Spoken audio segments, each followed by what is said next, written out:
My name is Kelly. This year, I turned 35. On a summer day filled with the sound of cicadas, I was called to the president's office. President, what is it? While fanning herself, seemingly bothered by the heat, my mother, the president, kept her beautiful profile turned towards me and abruptly said, "I've decided to hand over the company to your sister, so you're fired as of today." The sunlight streaming through the window was so bright, I couldn't grasp whether this was reality for a moment. What? I think I let out a foolishly vacant voice. Looking annoyed, my mother glanced at me and said, "Didn't you hear me? You're fired. We don't need you here anymore. Move out by the end of this month." As she spoke, she snapped her fan shut and dropped her gaze back to the documents on her desk as if she had finished her business.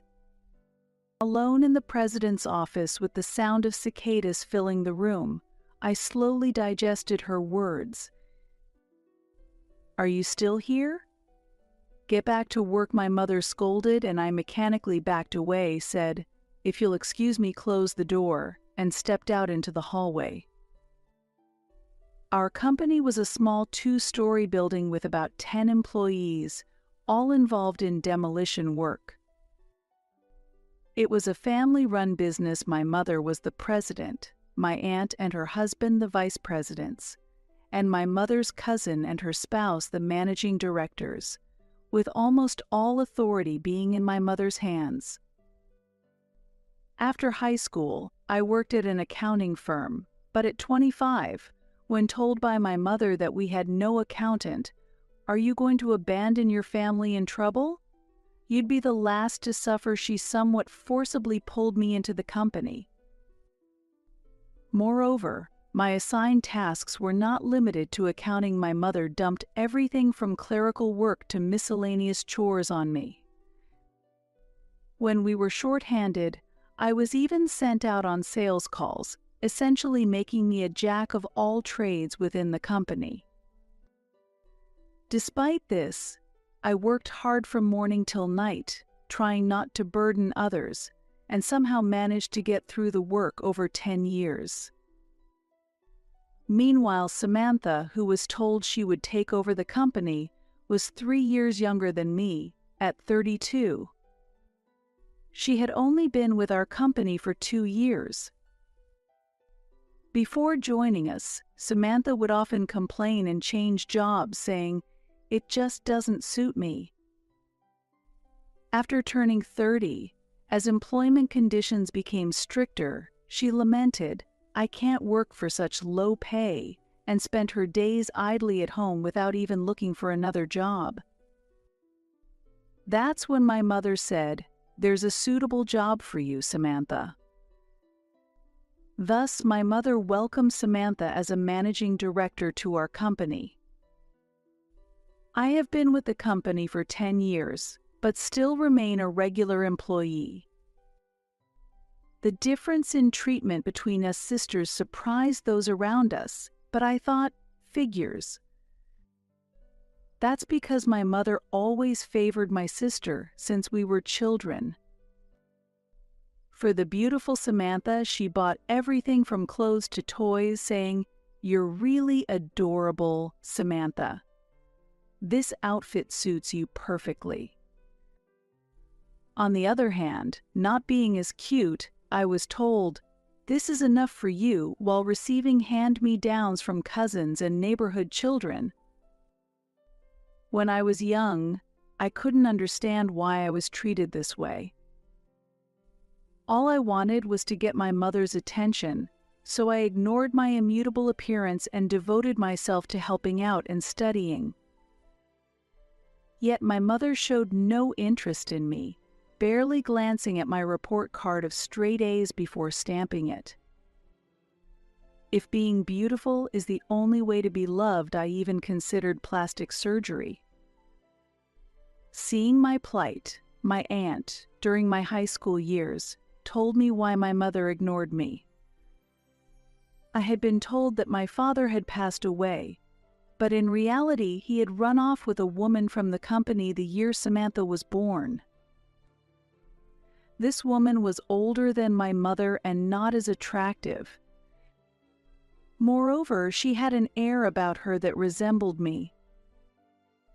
My aunt said, "Your mother has high pride, so she couldn't forgive that her husband was stolen by a woman who looked worse and was older than her, yet she seemed to smirk, as if saying serves her right." By the way, my aunt is my mother's sister, and she looks similar to me, neither particularly pretty nor ugly. Well, she made me suffer too, but she was capable at work.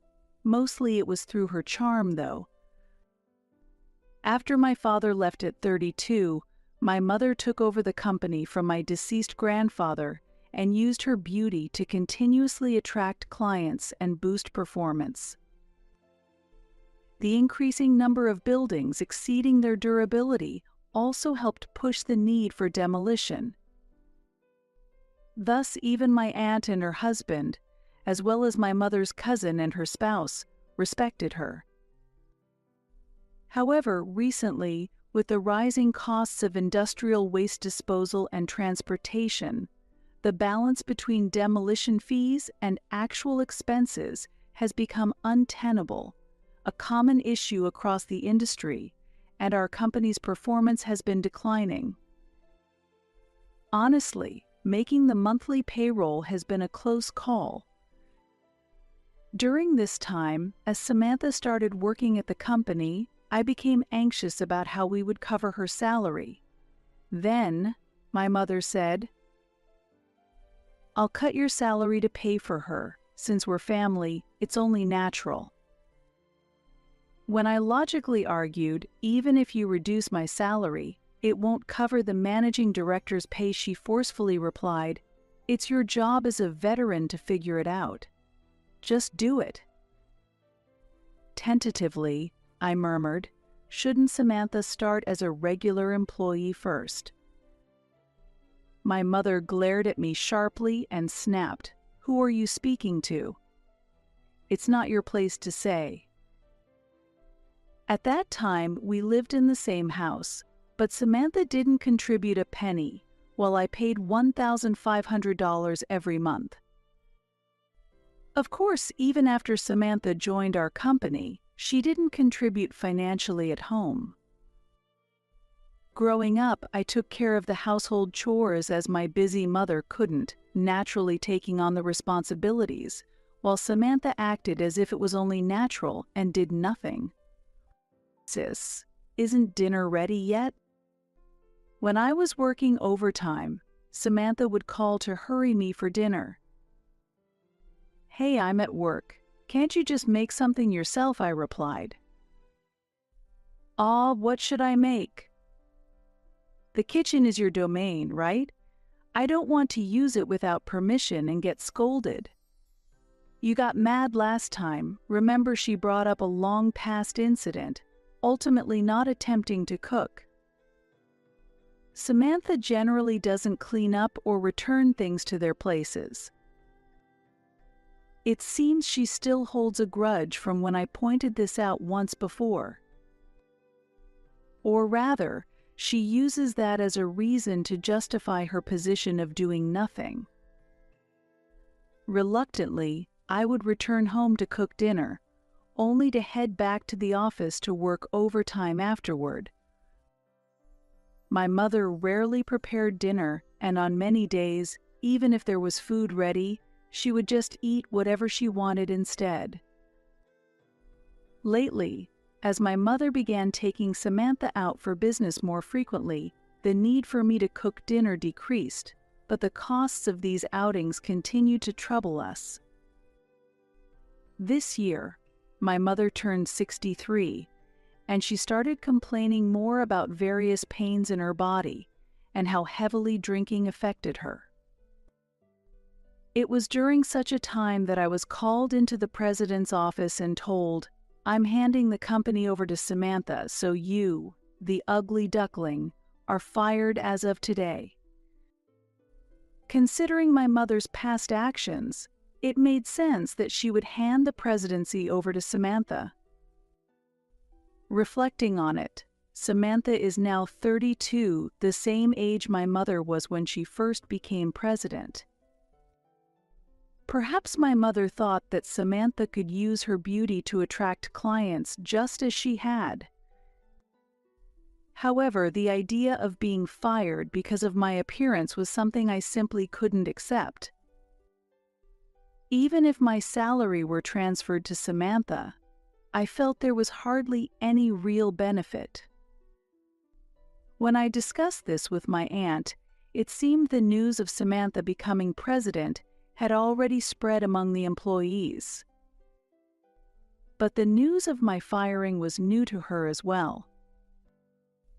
After pondering a bit, my aunt said, "Well, I'm not entirely sure, but it seems Samantha doesn't like it when everyone tells her, 'Don't worry, we'll ask Kelly whenever she says she wants to do something.' Maybe that's related." But that's because people stopped asking Samantha because her work was sloppy, right? Yes, Samantha was incapable of keeping deadlines, often messed up phone calls, and her work was riddled with typos. Despite having work experience, perhaps because of her good looks, men around her had covered for her, leaving her unaware of her lack of skills. My aunt understood this point too. "Well, that's true. But she probably thinks you're in her way," she said, and with a deep sigh added, "Oh dear, I can't believe she's firing you.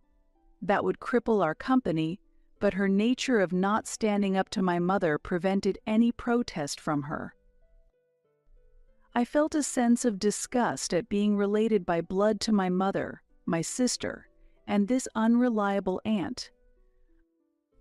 "So both my mother and my sister dislike me," I said in a dejected tone, to which my aunt hesitated before replying, "Well, yes, your mother is harsh, but you might be better off working elsewhere.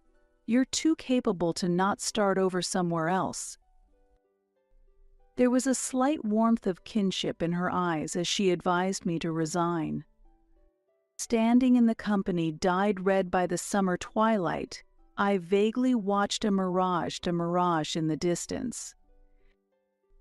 Maybe it's time to end this. I felt a sense of liberation spreading through my chest. Turning to my aunt, I smiled calmly for the first time since joining the company. Surprised by my smile, my aunt returned it with a sad expression.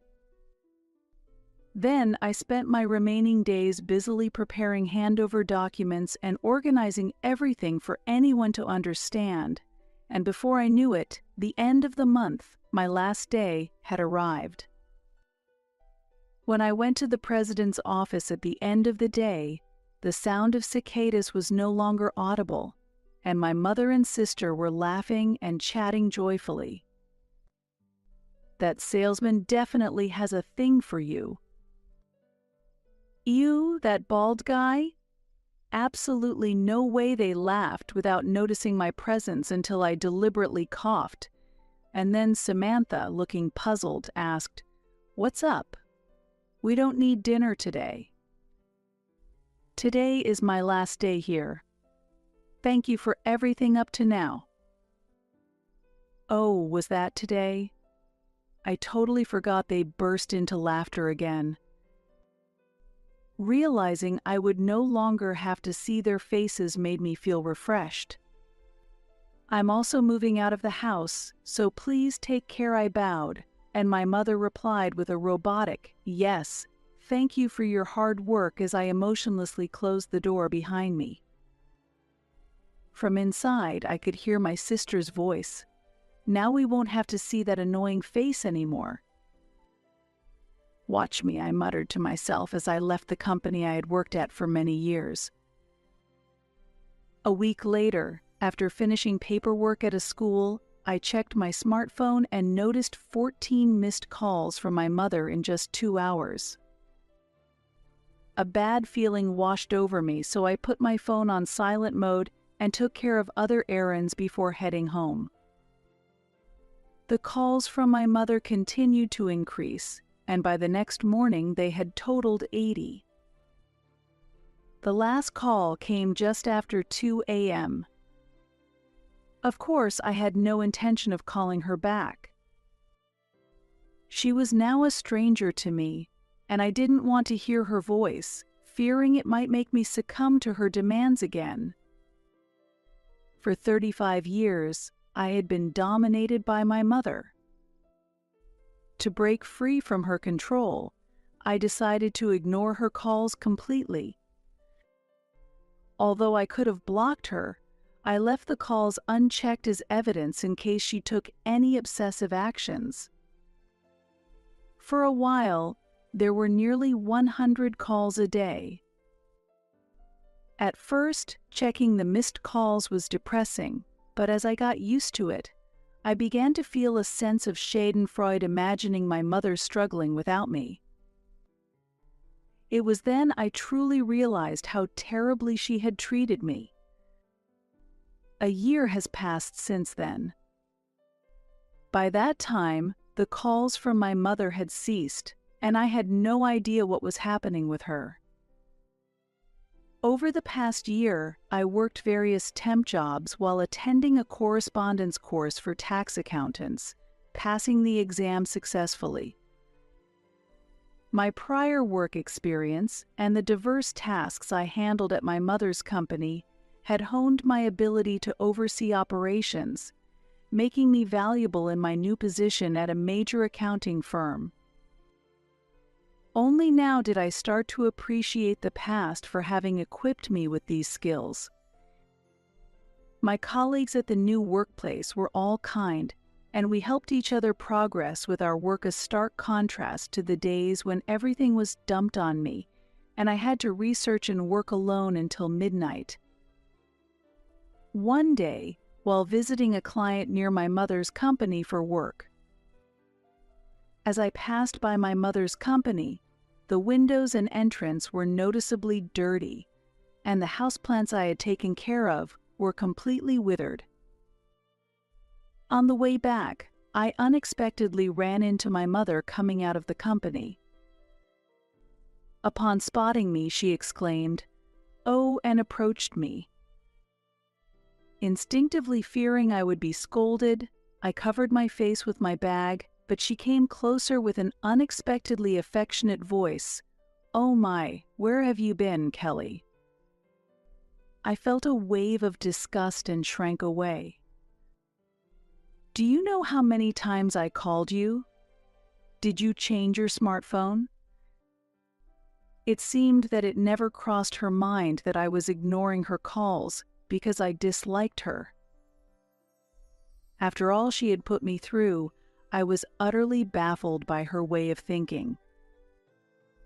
Ignoring my stunned expression, she continued, "Oh, but I'm glad I found you.